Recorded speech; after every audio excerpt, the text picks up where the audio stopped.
Hola, buenas, bienvenidos y bienvenidas a Losada Formación. Mi nombre es Manuel, soy profesor de formación vial y voy a daros unos pequeños consejos para ir en moto.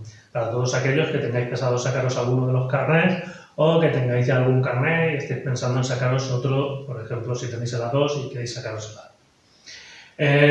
Tenéis que tener muy en cuenta que circulando en moto no estamos protegidos por la carrocería o sistemas de seguridad que podemos tener en un coche. Sistemas como el airbag o el cinturón de seguridad. La equipación que nos pongamos es esencial para nuestra protección. La principal, el casco. Como podéis ver, tenemos varios tipos de casco. No solo para evitar denuncias, reduce el riesgo de la muerte a la mitad. A pesar de la existencia de una amplia variedad, es el más seguro de todos y el que recomendamos nosotros particularmente es el integral. Protege toda la cabeza, no como otros estilos. El abierto, por ejemplo, deja la mandíbula al descubierto, que en caso de una caída puede ser muy peligroso. Guantes. Unos buenos guantes no solo protegen de las caídas, sino también del frío. Es importante que tengan refuerzos y protecciones tanto en los nudillos como en la palma de las manos, los dedos. Lo primero que ponemos en una caída sin pensar para evitar la caída son las manos. Por eso es muy importante estos refuerzos.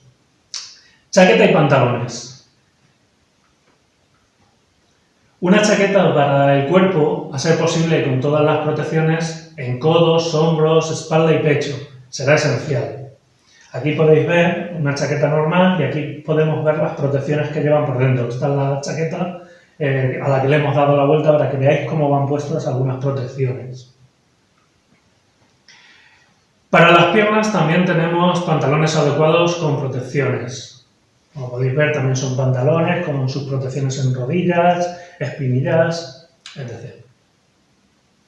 Si además de estas protecciones nuestra ropa es de colores llamativos, nos darán una protección extra, al hacernos más visibles para otros usuarios de las vías. Tener en cuenta que la moto es un vehículo de pequeñas dimensiones y cuanto mejor nos vean, pues podremos evitar accidentes.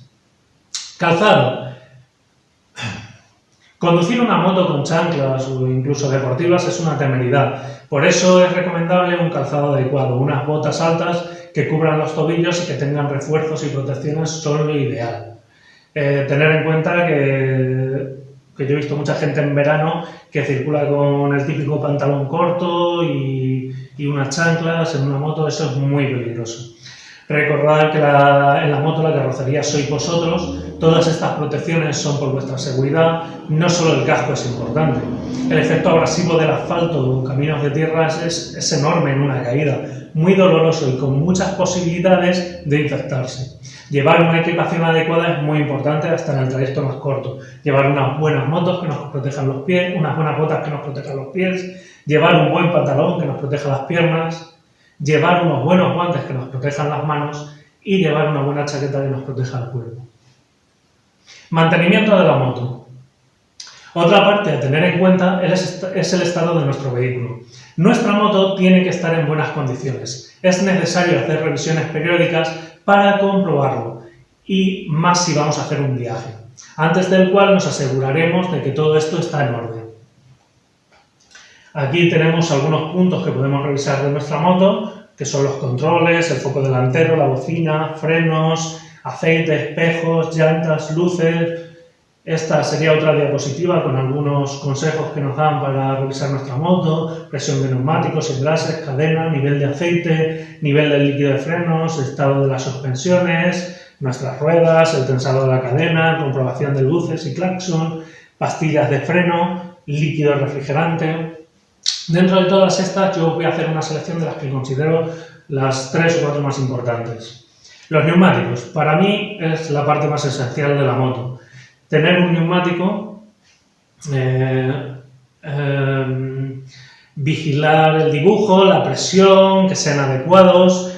Todos los neumáticos tienen unos avisadores en la banda de rodadura que cuando la rueda está muy desgastada llegamos a ellos. Esto nos indica que tenemos que cambiar el neumático. No debemos de dar lugar a que nuestro neumático gaste por completo la goma y salgan los alambres. Podemos tener un reventón de ese neumático.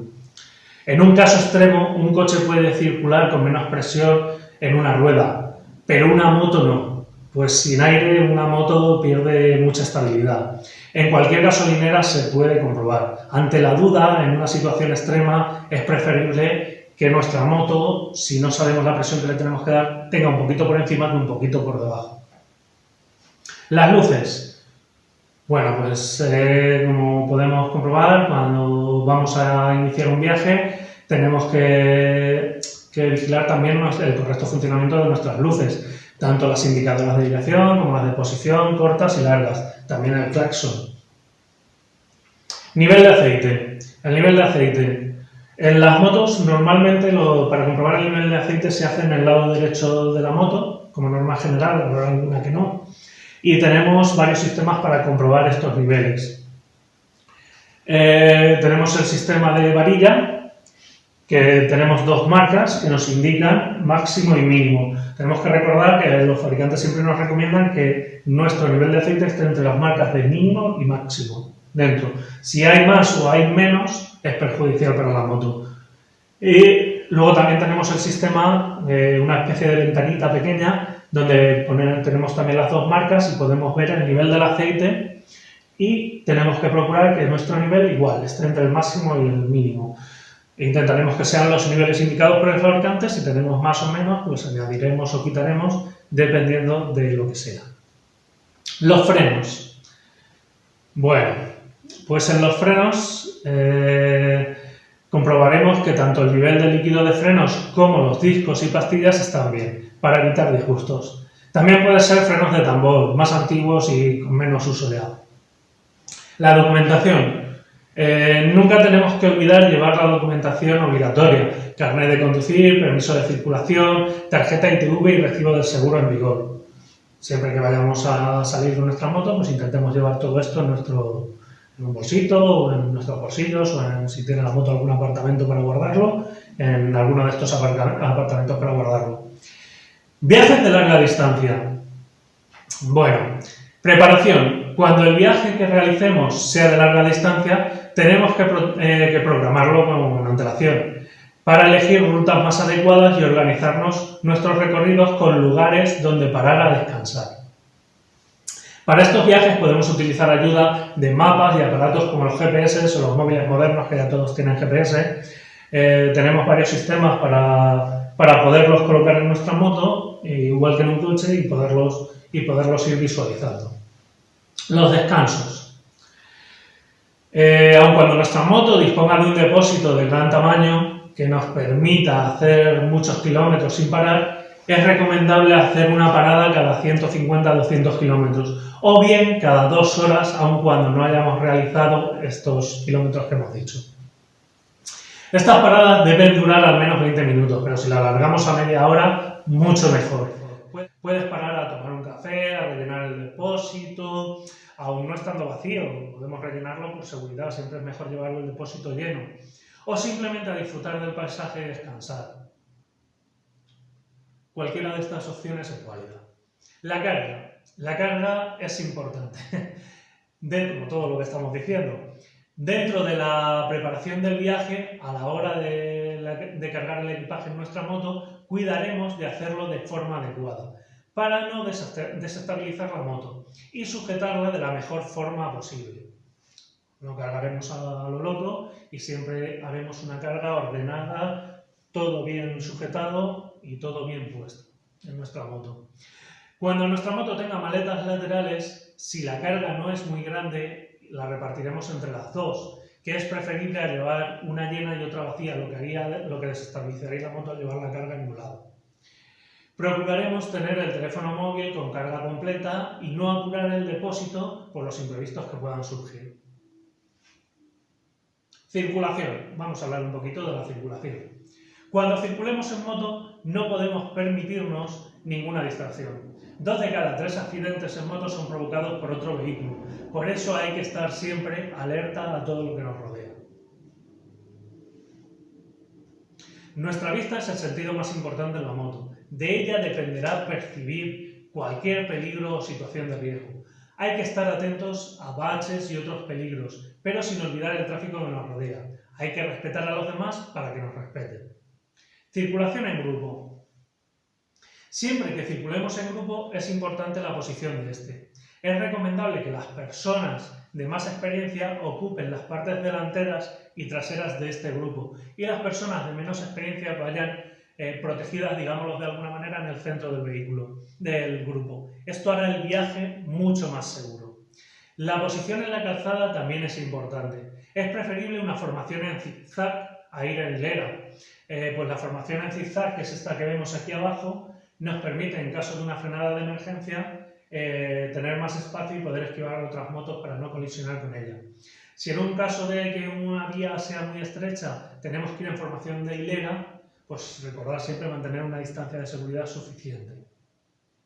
En moto existen señalizaciones que no son oficiales, pero bueno, son señalizaciones que hacen los moteros cuando van en grupo para permitirnos comunicarnos entre nosotros, para cuestiones de peligro o riesgo. Algunas de ellas son las que os pongo aquí.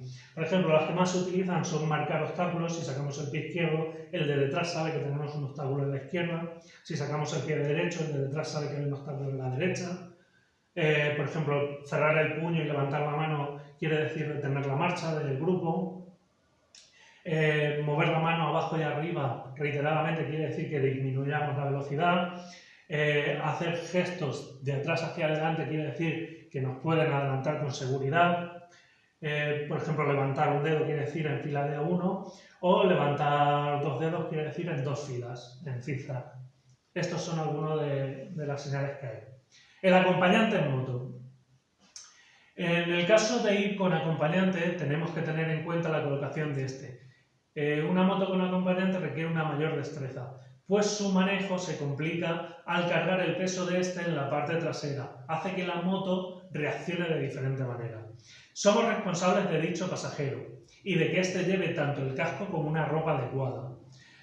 Aumentaremos la precaución con ellos por nuestra seguridad, la de ellos y la de los demás usuarios de la vía. Alcohol y drogas en moto. Bueno, como ya todos podréis imaginar, otra cosa que tenemos que tener clara es que con la atención y reflejos necesarios para ir en moto, tomar drogas o alcohol es una verdadera locura. Esto reducirá nuestro campo visual, tendremos menos reflejos y la euforia que nos puede producir puede hacernos tomar decisiones y riesgos que no valoraremos correctamente en esas circunstancias, convirtiéndonos en un peligro. Por eso en moto, nada de alcohol y nada de drogas. Mandos. Conducir una moto puede parecer muy fácil, pero requiere, además de la atención de la que hemos hablado, una combinación de mandos que tenemos que dominar. Esto requiere cierta práctica.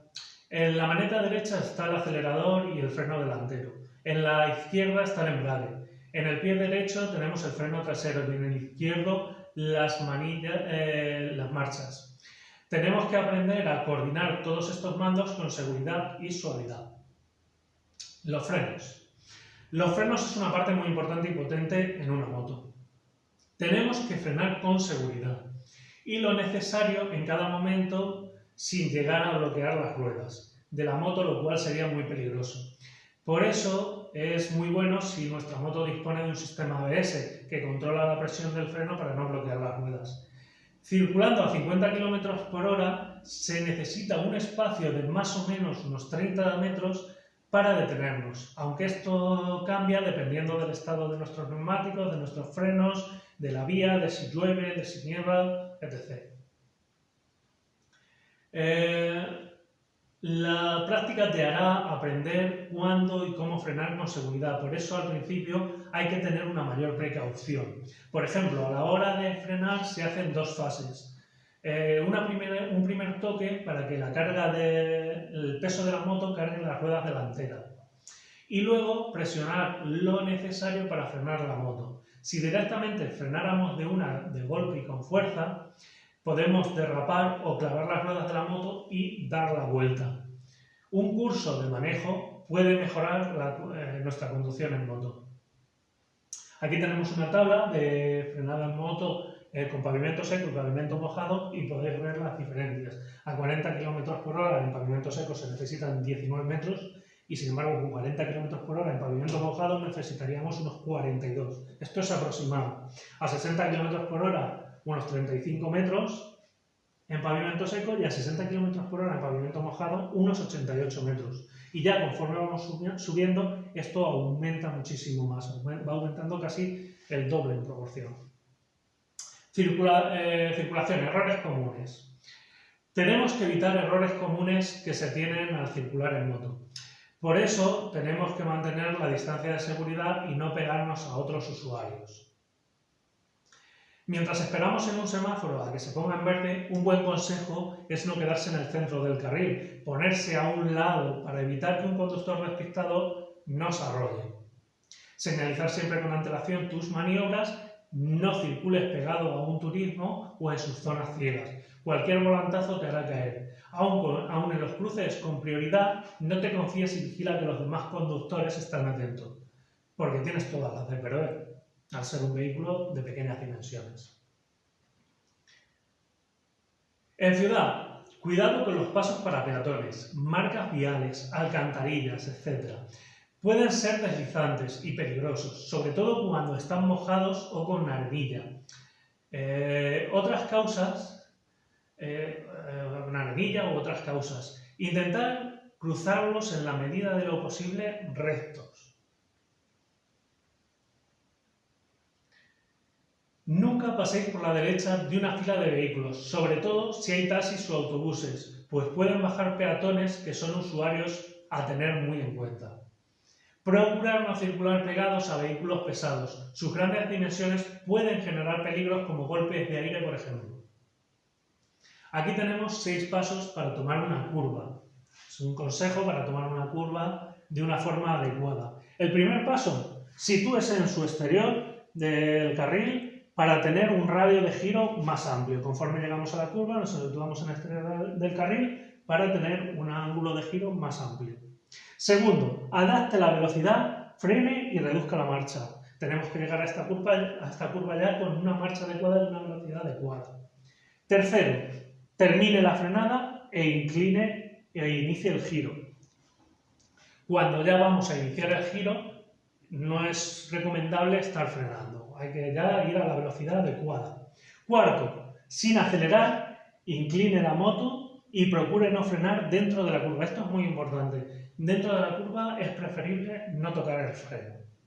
Quinto, abra gas solo para mantener la velocidad. No aceleraremos bruscamente dentro de la curva, simplemente tocaremos con suavidad el acelerador para mantener la velocidad.